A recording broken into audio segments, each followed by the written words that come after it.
చదువుకుంటాం మా ల్యాబ్లో. ప్రాణాలు పోయడంతో పాటు తీయడం కూడా చదువుకుంటాం.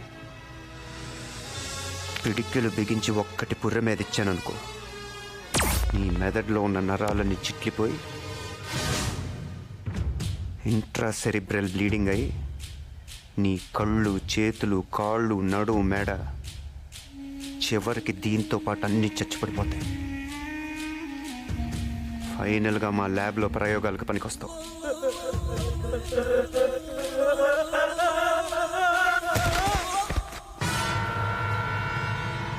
అయితే రారా, నీ కాలేజీలో కోసేది నా శవాన్నో నీ శవాన్నో చూద్దాంరా.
రే, ఆ పప్పు యాదవ్ గడు ముండి నన్ను గడిని అడ్డం పెట్టుకొని మనల్ని ఎత్తించాడు. అసలు జైల్లో ఉండాల్సిన నాన్నగారు బయటికి వెళ్ళి వచ్చాడు కనుక్కోండి. ఈ పరిస్థితుల్లో ఇంకెక్కడ దాక్కుంటారు? మొత్తం స్టేట్ అంతా జల్లెడ పడుతున్నారు మీకోసం. నా జాగ్రత్తలోనే ఉంటాను కానీ మీ పనుల్లో మీరు ఉండండి. ఎప్పటికప్పుడు కాంటాక్ట్లో ఉండండి.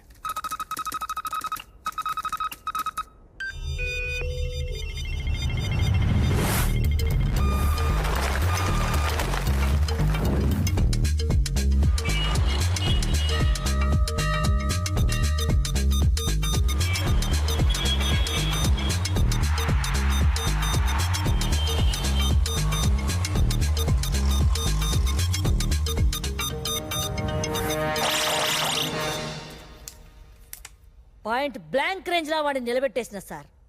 5 సెకండ్ల బేడిలేసి వాడిని మీ ముందు నిలబెట్టిస్తుంటి.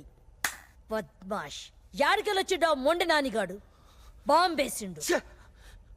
వాడు దొరికినట్టే దొరికి తప్పించుకుంటూ ప్రతిసారి మనల్ని ఫూల్స్ చేస్తున్నాడు. సార్ సార్ సిద్ధార్థ లైన్ లో ఉన్నాడు సార్.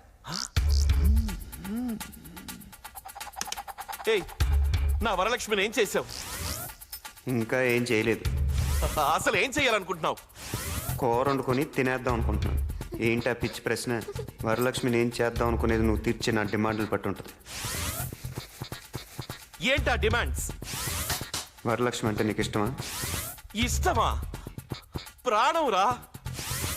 అయితే మీ ఇద్దరు తిరిగి పేట్ల మీద కూర్చోవాలంటే నేను చెప్పిన పనులు చేయాలి. చెప్పు, ఎవరిని వేసేయమంటావు? ఏ మినిస్టర్ వేసేయమంటావు? ఏ పోలీస్ ఆఫీసర్ వేసేయమంటావు? లేకపోతే సీఎంని వేసేయమంటావా? వేసేయడాలు మనకో లెక్క కాదు. దొమ్మీలు అల్లర్లు ఎలాంటివైనా చిటికలో చేసేస్తా. నాంపల్లి స్టేషన్ ని పేల్చేయమంటావా? లేదా బేగంపేట ఎయిర్పోర్ట్ ని కూల్చేయమంటావా? చెప్పు, నా వరాన్ని పెళ్ళాటం కోసం ఎంత అక్కైనా పుట్టిస్తా. అవన్నీ నువ్వు ఎప్పుడు చేసావు కదా పప్పు. కొత్తగా ఏమైనా ట్రై చేద్దాం. సరే, ఏం చేయమంటావో చెప్పు. రాజకీయాలంటే ప్రజలకు సేవ చేయటం. నా డిమాండ్ కూడా అదే. ఏ ప్రజలకు నువ్వు వాగ్దానం చేసి నెగ్గావు, ఎవరికి అందాల్సిన సహాయం వాళ్ళకి అందకుండా నువ్వు మింగావు, వెంటనే వాళ్ళ దగ్గరికి వెళ్ళి ఆదుకోవాలి. లేకపోతే నీ పదవ కన్నా ప్రాణం కన్నా ఎక్కువైన వరలక్ష్మిని. ముందు నేను చెప్పేది విను. నువ్వు 10 కోట్లు అడుగు, 10 కోట్లు ఇస్తాను. 10 కాంట్రాక్ట్లు అడుగు, ఇప్పిస్తాను. శంషాబాద్ దగ్గర 50 ఎకరాలు అడుగు, అది ఇప్పిస్తాను. లేదా గచ్చిబౌలి దగ్గర ఐటీ పార్క్ పెట్టుకుంటాను అను, ఓ 500 ఎకరాలు ఇప్పిస్తాను. మీ స్టూడెంట్స్ రాజకీయాల్లోకి రావాలంటున్నావు కదా, ఓ 50 సీట్లు ఇప్పిస్తాను. సరేనా? కానీ ఇవెక్కడ డిమాండ్స్ అయ్యా? ప్రజలకు సేవ చేయాలంటావు, వాళ్ళకి ఇచ్చిన వాగ్దానాలు నెరవేర్చాలంటావు. అవి నా వల్ల కాదు. పప్పు, నా డిమాండ్లు వెంటనే తీర్చకపోయావో ఈసారి ఫోన్ చేయి. నా పని నేను చూసుకుంటాను. సరే, ఒక్కసారి నా వరతో మాట్లాడించు.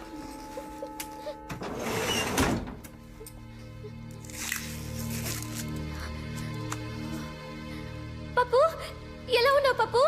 వరం, పప్పు, ఏదో ప్రాణాలతో ఉన్నానంతే. బాధపడక పప్పు. ఇంతకీ నువ్వెలా ఉన్నావు వరం? ఈ రాక్షసుడు నన్నేం చేస్తాడు అని క్షణ క్షణం భయంతో చచ్చిపోతున్నాను పప్పు.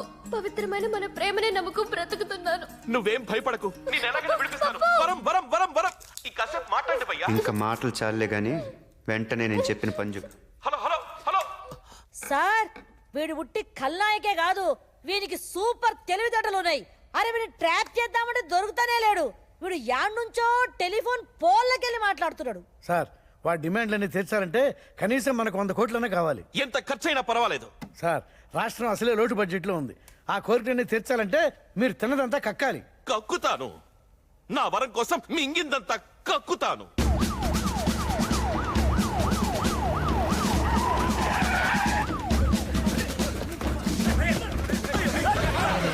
అంతా కలిసి వెళ్ళి ఫోరంలోకి ల్యాండింగ్ చేసింది.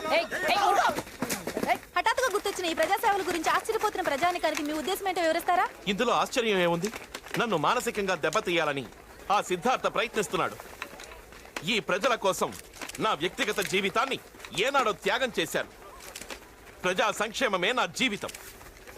ఇక చేతలకే కాని మాటలకు సమయం లేదు. అసలు వరలక్ష్మి కిడ్నాప్ కి సిద్ధార్థ చేసిన డిమాండ్ ఇదేనని, అతనికి భయపడే మీరు ఇదంతా చేస్తున్నారని జనం అనుకుంటున్నారు. Come on, come on. వెళ్ళండి, వెళ్ళండి.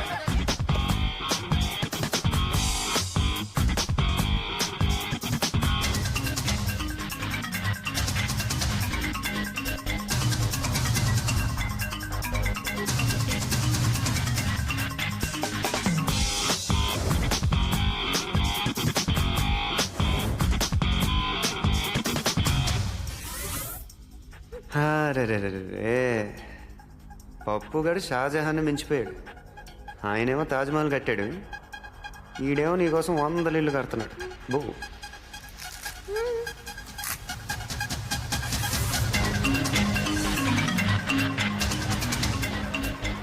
ఇలా విగ్రహాల్లో నిలబడకుండా మీరు కూడా పొండి. తలా వచ్చాయి వెయ్యండ్రా, కూలి ఖర్చులన్నా మిగులుతాయి.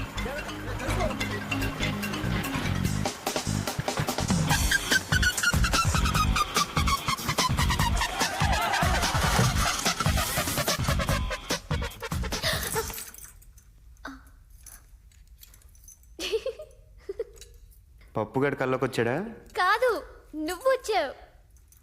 పార్టీ మార్చావేంటి?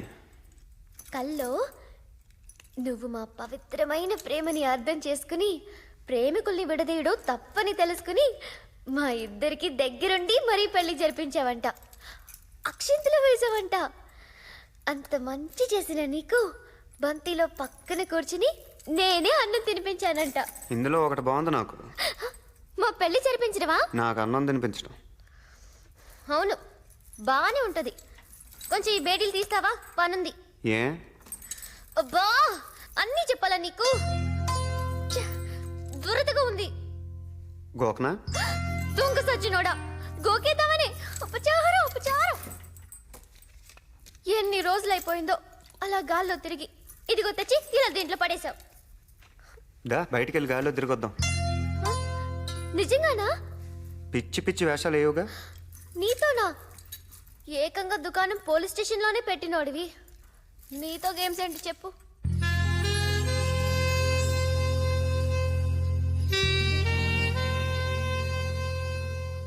ఏంటది?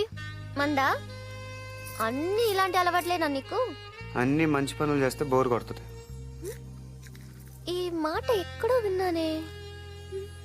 అవును, నీకు పెళ్ళైందా? 2 పిల్లలు కూడా ఉన్నారు. అవునా? హే, అబద్ధం చెప్పకు. నీ గురించి అంతా తెలుసు నాకు. తెలిసి ఎందుకు అడుగుతావు? నీకని లూజా? అవును, ఎందుకు నిన్ను ఏ అమ్మాయి ఇప్పటిదాకా ప్రేమించలేదు?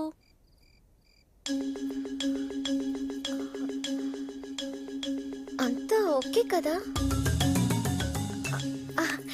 Age bar అయిపోద్దని.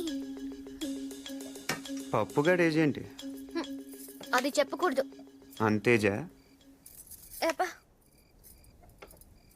ఎర్రగా బుర్రగా బానే ఉంటావు, పప్పు అంత కాదు. అయినా ఇప్పుడు అమ్మాయిలు ఊరికినే పడిపోరు. నువ్వు కొంచెం మారాలి. ఏం మారాలి? ఇదే ఇదే ఈ కోపమే కొంచెం తగ్గించుకోవాలి. అమ్మాయిలంటే కనికరం చూపించాలి. ఈ కిడ్నాప్లు ఫైటింగ్లు మానుకుని ప్రేమించడం నేర్చుకోవాలి. ఫర్ సపోజ్ నాలాంటి అందమైన అమ్మాయిల్ని అమ్మాయితో ఎత్తుకొచ్చేయకూడదు. ముందుగా వాళ్ళ మనసుల్ని దోచేయాలి. ఆ తర్వాత చూడు, అమ్మాయిలే నీతో లేచొచ్చేస్తారు. మనసుల్ని దోచేయాలి? అదెలా? ఇప్పుడు నచ్చావు నాకు. మనసంటే నీలా అదో జడ పదార్థం కాదు, పాదరసంలా సున్నితంగా కరిగిపోయేది. అలా అని దాన్ని మీ మగాళ్ళంత తేలిగా కరిగించలేరు. దానికి చాలా చాలా ఇది కావాలి. ఇదంటే? అదే అది నోటితో చెప్పేది కాదు, చెప్పలేం కూడా. ఒకటి మాత్రం చెప్పగలం, అది ఎప్పుడు ఎలా ఎందుకు పుడుతుందో మాత్రం చెప్పలేం. బాగా కన్ఫ్యూజన్గా ఉంది, కొంచెం క్లియర్గా చెప్పు. అదే కదా చెప్పలేమంటోంది. పేకల దాకే అనుకున్నాను, మొత్తం మునిగిపోయావు. ప్రేమ, దోమ, వంకాయ ఏమీ లేవు. కొంచెం బయటకు వచ్చి చూడు, లోకం ఏంటో తెలుస్తుంది. చాలానే తెలిసిందిలే. తిప్పేవు కదా నువ్వే, అన్నీ తెలుసుకున్నాను. నీలాంటి యువకులు రాజకీయాల్లోకి వస్తే మాలాంటి సామాన్యులకు ఎంత మేలు జరుగుతుందో చూపించావు బాబు. బాబు, వరదల పాలైన మా బ్రతుకులకింత నేణ్ణిచ్చాం. మా అందరి బాగు కోసం ఇంత చేసావు. నీ కోసం ఏం చేయడానికైనా మేము ఎప్పుడూ సిద్ధమే బాబు. అధికారంలో ఉండి నాయకులు చేయలేని పని అజ్ఞాతంలో ఉండి మీరు చేశారు. మీ సిద్ధాంతం నక్సలిజమా? హ్యూమనిజం. ఈ విషయంలో మీరేం చెప్పదలుచుకున్నారు? నిజాయితీగా సేవ చేయి, లేదా రాజకీయాల్లోంచి తప్పుకో. మీ కార్యాచరణ మంచిదైనప్పుడు మీరు రహస్యంగా ఉండడం దేనికి? మేము టెర్రరిస్టులం కాదు అని నిరూపించేదాకే తప్పదు. రాజకీయ నాయకుల గుండెల్లో సిద్ధార్థ పుట్టించిన ప్రకంపనం పెను మార్పుకు దారి తీసేలా ఉంది. ఎంతో నేర చరిత్ర ఉన్న పప్పు యాదవ్ లాంటి వాడే భయపడి నిధుల్ని సక్రమంగా వినియోగించడంతో ఇదే దారిలో నడిచి మిగతా ఎమ్మెల్యేలు ఎంపీలు కూడా ప్రజా సంక్షేమం పట్ల శ్రద్ధ వహిస్తున్నారు. సిద్ధార్థ హెచ్చరికకు వెనుక ఏ అదృశ్య శక్తో ఉండి నడిపిస్తోందని అన్ని పార్టీల వాళ్ళు ఎలక్షన్ మేనిఫెస్టోల్ని బూజు దులిపి ఆచరణలో పెడుతున్నారు. పోచమ్మా, సార్ ఈసారి వాడు ఫోన్ చెయ్యగానే ట్యాప్ చేయండి. Okay, sir. నా కొడుకు దొరకని చెప్తాను వాడి సంగతి. ఏయ్, ఆగండి ఆగండి ఆగండి ఆగండి.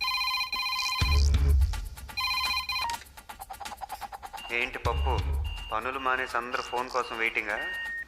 ఏయ్ సిద్ధార్థ, నువ్వు చెప్పిన పనులన్నీ చేశాను కదా, ఇంకా నా వరాన్ని నాకు అప్పగించేయి. మూఢ వస్తే 3 నెలల దాకా ముహూర్తాలు లేవట. ఆహా, అయితే ఓ పని చెయ్యి, నువ్వు అర్జెంటుగా నీ పదవికి రాజీనామా చేసి రాజకీయాల నుంచి పర్మనెంట్గా తప్పుకో. రేయ్, ముక్కలు ముక్కలుగా నరికి పోగులు పెడతాను. వింటున్నాను కదా అని మీటింగ్ పెడుతున్నావా? ఓ ఓ, ఓ, గొంతు మారుతుందేంటి? అది కాదయ్యా సిద్ధార్థ,